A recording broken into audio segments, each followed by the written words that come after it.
Every cycle has its bubble. The late 90s had the dot-com mania. The mid-2000s had housing. Both ended the same way, with real crashes, real damage, and years of "I told you so" from the sidelines. So now, in 2025, everyone thinks they've seen this movie before. AI is the new villain, Nvidia is the new Cisco. And anytime stocks make new highs, someone yells bubble and calls for a crash. But Fundstrat's Tom Lee doesn't see a speculative bubble forming.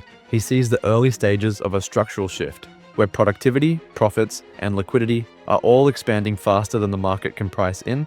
Instead of hype driving valuations, it's fundamentals catching up to a new reality. According to Tom, this isn't a replay of the internet boom or the housing frenzy. It's the beginning of something very different, a multi-asset supercycle driven by innovation, monetary expansion, and a complete re-rating of what growth is worth in the AI era. In this video, we break down 4 of his biggest insights: why the AI bubble narrative doesn't hold up, how stablecoins may be quietly driving gold surge, why Ethereum is entering its own 1971-style transformation, and why this bull market is still the most misunderstood rally in decades. But before we continue, just a quick reminder that only a small percentage of you watching are actually subscribed. If you're getting value from the videos, hit that subscribe button, it's free.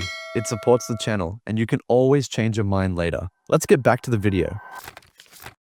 People see Nvidia and instantly think Cisco. They remember charts going vertical in the 90s and assume this must end the same way. But this time, the fundamentals tell a different story. Corporate earnings are rising, costs are falling, and productivity is breaking records. The AI bubble crowd is comparing 1999 emotion to 2025 execution. And they're missing how far apart those worlds are. If we're measuring bubbles based on like risk reward, we're pretty far from it, because in 1998, September, which is similar to today because the Fed was on pause and then they started cutting again September 98, Cisco, which was the biggest company at the time, was trading at 56 times forward PE. 18 months later, it got to 210 times. Now, Cisco made a commodity router that had many competitors. Nvidia today is the singular most scarce company in AI. They make a chip that everyone who is building a premier model needs. It's trading at 27 times forward earnings. Costco trades at 50 times forward earnings, and Walmart's 34 times. So Nvidia is still cheaper than a membership club company. So I'd say that's why we're pretty far from a bubble.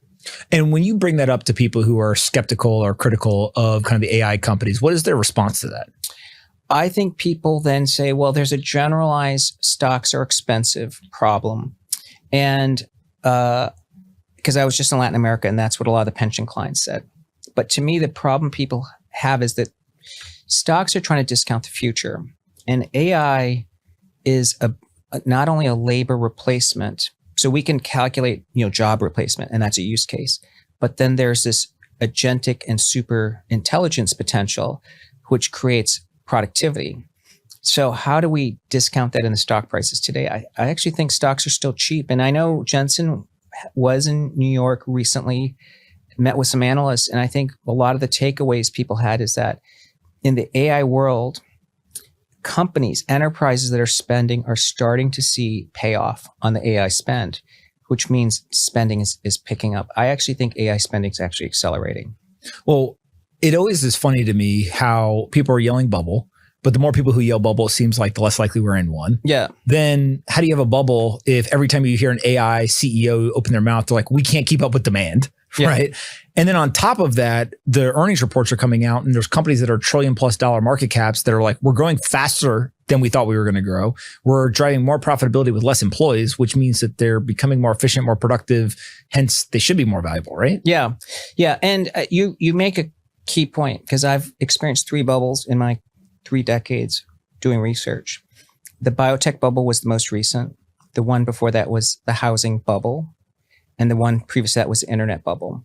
And 3 of 3 times, not only were people denying the existence of the bubble because they could explain it away, but we saw behaviors that were indicative of a bubble. In the biotech bubble, hedge funds, healthcare hedge funds were funding university projects so they could get in front of the molecule. I mean, if that was like bubble behavior to me. Mm-hmm. And as you know, in housing, people were doing ludicrous and absurd things.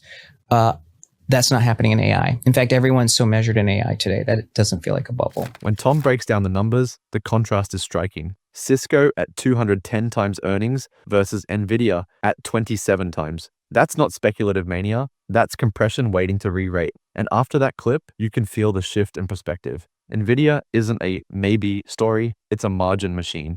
AI isn't destroying value, it's rebuilding efficiency from the inside out. For the first time in decades, companies are growing faster with fewer people and bigger profits. The irony? Everyone's calling a bubble during one of the most disciplined investment booms in history. There's no frenzy, just disbelief. Gold's rally has confused almost everyone. Central banks haven't changed course, retail demand hasn't exploded, yet prices keep pushing higher. So where's the bid coming from? Tom believes it's not from the usual suspects. It's from crypto itself. Gold moves first, and then Bitcoin catches up. So I think that there is going to be the network value of gold just went up by a lot. And so let's say gold settles at 5,000.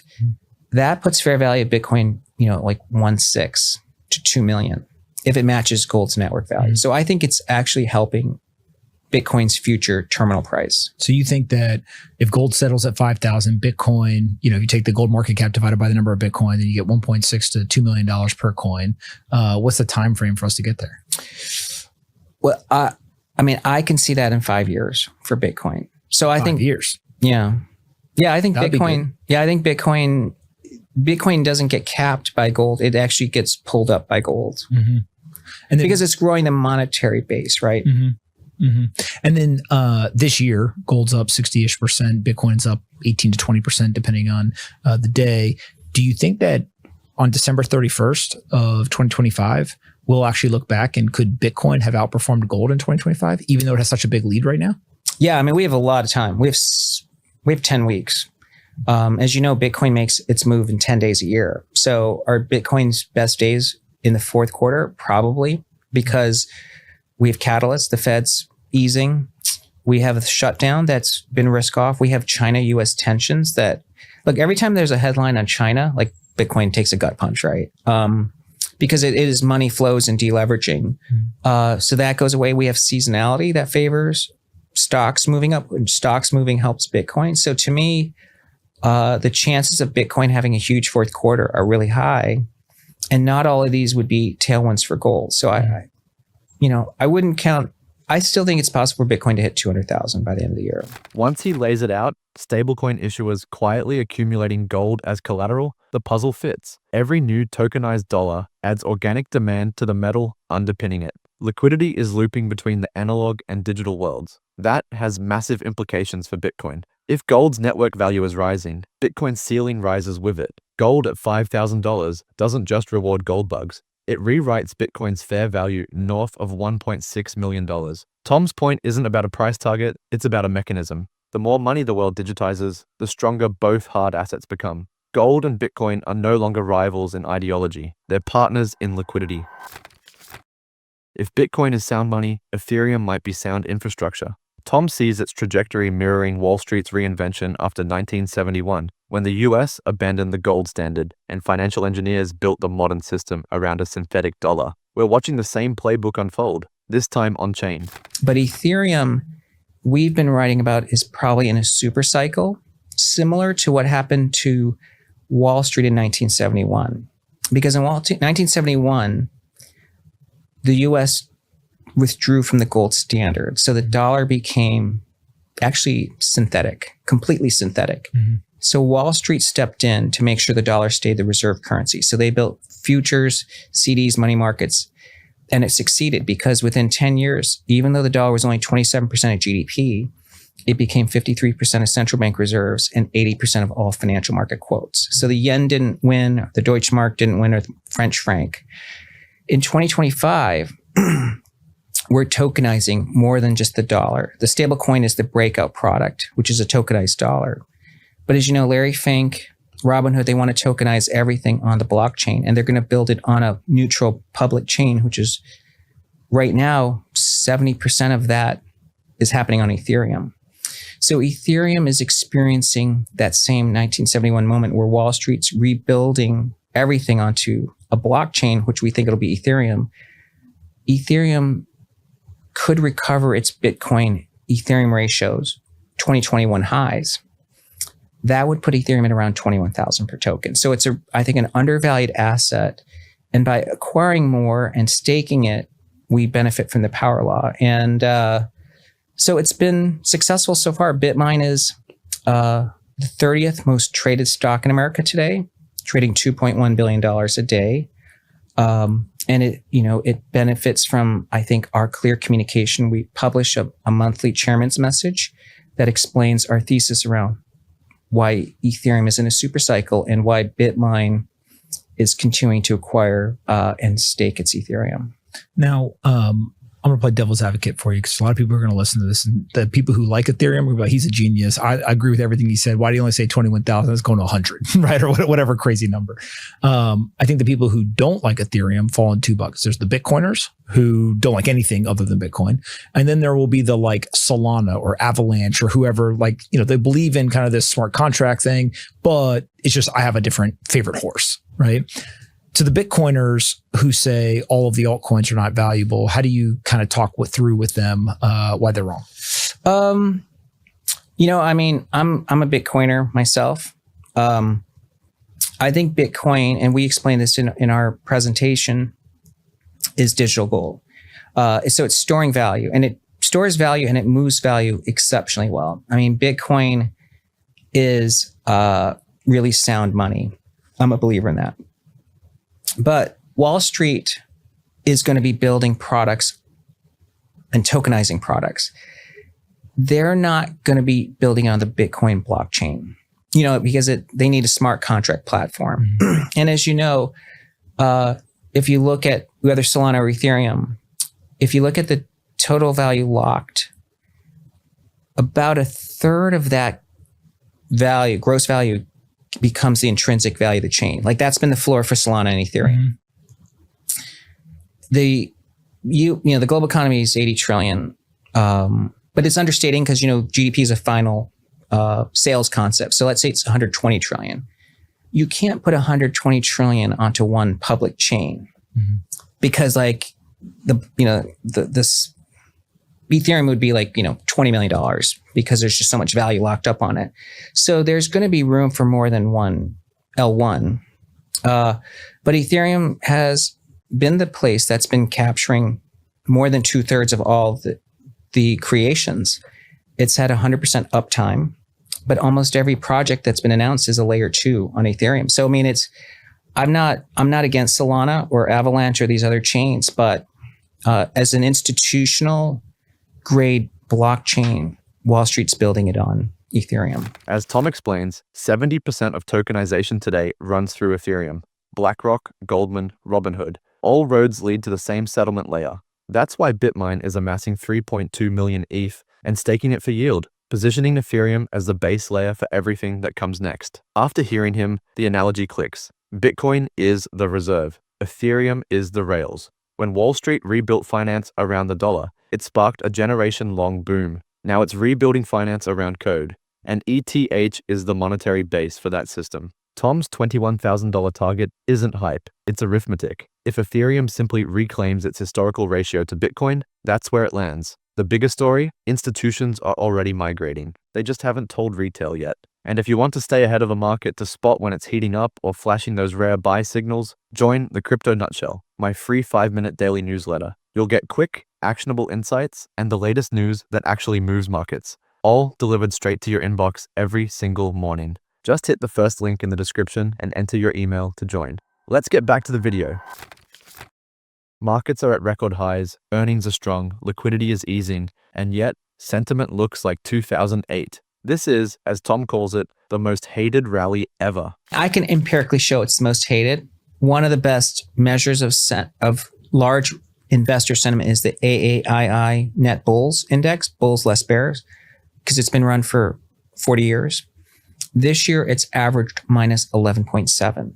So every week, the weeks through this year. There's only 3 other times in the last 40 years it's registered negative 11.7. 1990 or more, 1990, 2008, and 2022.